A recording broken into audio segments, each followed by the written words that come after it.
Olá, meus queridos, sejam muito bem-vindos a mais um áudio aqui do canal. Hoje é um podcast e eu gostaria de trazer para vocês um tema de PNL, tá bom? Eu vou falar sobre um dos pressupostos, que é aquele pressuposto muito conhecido, muito falado, né? Inclusive entre as pessoas, na internet e por aí, que é o mapa não é o território, tá bom? Mas antes de nós adentrarmos ao nosso tema, eu gostaria de pedir a todos vocês que não esqueçam de dar aquele like, porque, como eu sempre digo, ajuda o canal a desenvolver e mostrar os conteúdos para outras pessoas. Eu tenho observado que muitas pessoas assistem meus vídeos, assistem recorrentemente, né? Ou seja, estão sempre assistindo, voltando e vendo os vídeos que eu coloco e não estão curtindo. Então, eu creio que a pessoa está gostando, porque se ela não estivesse gostando, ela não estaria assistindo tanto assim. E por que está deixando de dar a curtida? Né? Isso é muito importante para ajudar o desenvolvimento do canal. Se você está gostando dos conteúdos, deixa o like, porque isso vai me ajudar bastante e também vai ajudar vocês. Porque quanto mais like vocês dão, mais conteúdos vocês recebem.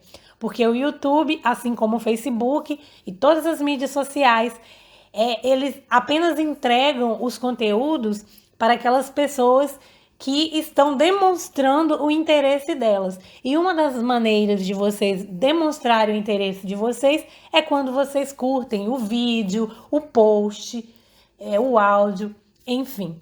Ok, queridos? Então vamos começar. O mapa não é o território. Esse é um dos pressupostos da programação neurolinguística, da PNL. O que é isso? Vamos entender. O que quer dizer mapa, né? O mapa, ele representa o modelo mental e a visão de mundo de cada indivíduo em particular, tá? Quando a gente está falando em PNL, é isso que o mapa representa, tá bom? Ao passo que o território seria o mundo. Então, sendo assim, cada pessoa possui o seu próprio mapa e o seu próprio modelo mental. Ou seja, cada ser humano, cada indivíduo tem a sua maneira de perceber a realidade, de perceber o mundo, de perceber as situações, os acontecimentos, de perceber as outras pessoas e a vida de uma maneira geral.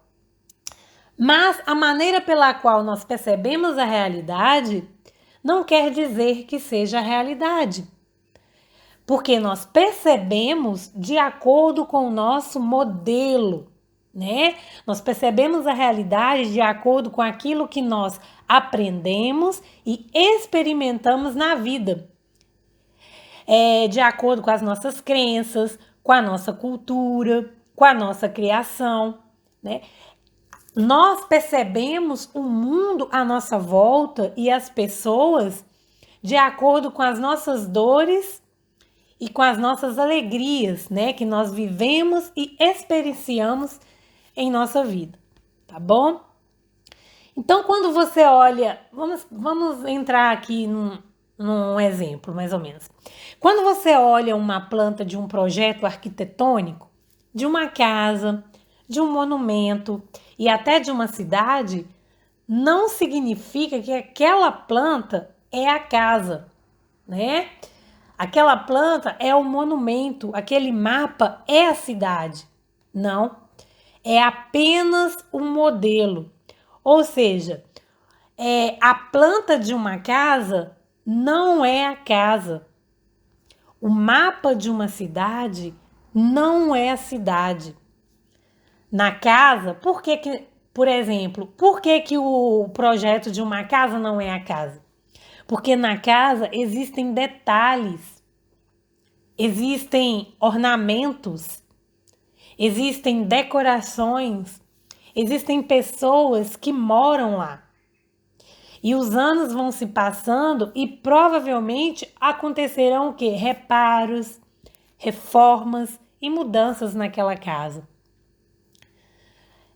Da mesma maneira, é o mapa de uma cidade, né? Você pega o mapa de uma cidade, você olha, aquilo ali é só a representação gráfica da cidade. Aquilo não é a cidade em si. Nem tudo que tem na cidade está ali naquele mapa, tá bom? Então, nós jamais podemos afirmar que o mapa, a planta, a fotografia, por exemplo, de uma casa, de uma cidade, é aquela casa ou é aquela cidade. Eu vou te dar um exemplo aqui agora.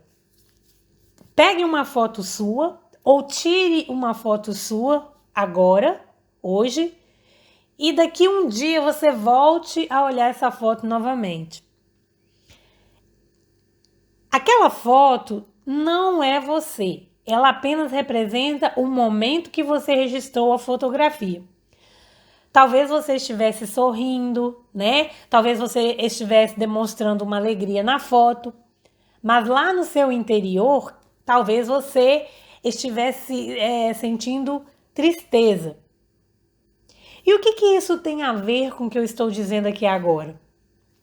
Tem a ver que a realidade que nós vemos com os nossos olhos nem sempre é real. E assim é com o nosso mapa mental. Jamais nós podemos acreditar que esse nosso mapa é absolutamente correto ou mais correto do que o mapa mental do outro. Um mapa não é o território.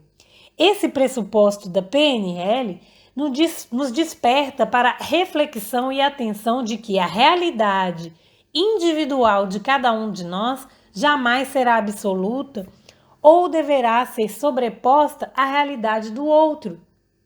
Mas, ao contrário, nós devemos ter em mente a capacidade de flexibilidade para abrirmos o nosso ponto de vista, nem que seja para respeitar o mapa do outro, né? O modelo mental do outro. Porque, como eu disse aqui no início desse podcast, aquilo que nós acreditamos, aquilo que nós defendemos como ideologia, aquilo que nós temos como crenças, aquilo que nós achamos que é certo, que é errado, isso tem tudo a ver com a nossa própria história, com a nossa própria experiência de vida, com a cultura a qual nós fomos inseridos, com os ensinamentos que nós recebemos, com as situações que foram ocorrendo conosco e nós fomos experienciando ao longo de nossa existência e nós vamos formando esse nosso mapa, né? Essa nossa ideia, essa nossa concepção daquilo que é real, daquilo que é verdadeiro e daquilo que é o melhor ou correto. Só que acontece que cada um tem o seu mapa, né? Você tem o seu mapa e ele é de acordo com as suas experiências. Eu tenho o meu mapa e ele é de acordo com as minhas, né? A sua mãe, o seu filho, os seus amigos, o seu chefe, as pessoas em si, cada uma delas tem o seu próprio mapa. E nós precisamos aprender a respeitar o mapa do outro, justamente porque o mapa não é o território. O seu mapa não é melhor do que o mapa do outro. O meu mapa não é melhor do que o mapa da minha irmã, entendeu? Dos meus tios, dos meus amigos e por aí vai. Então, as nossas verdades, o que acontece? Elas podem e devem ser questionadas, no sentido de que não existe verdades absolutas, fechadas e acabadas. Não existe um determinado tipo de verdade inquestionável, que seria 100% certa e que, portanto, poderíamos colocá-las em uma caixa e fechar acreditando como se fossem certezas absolutas e verdades inquestionáveis, tá? Mas, e será que existe um mapa que é mais verdadeiro do que o outro? Como eu acabei de dizer aqui, não.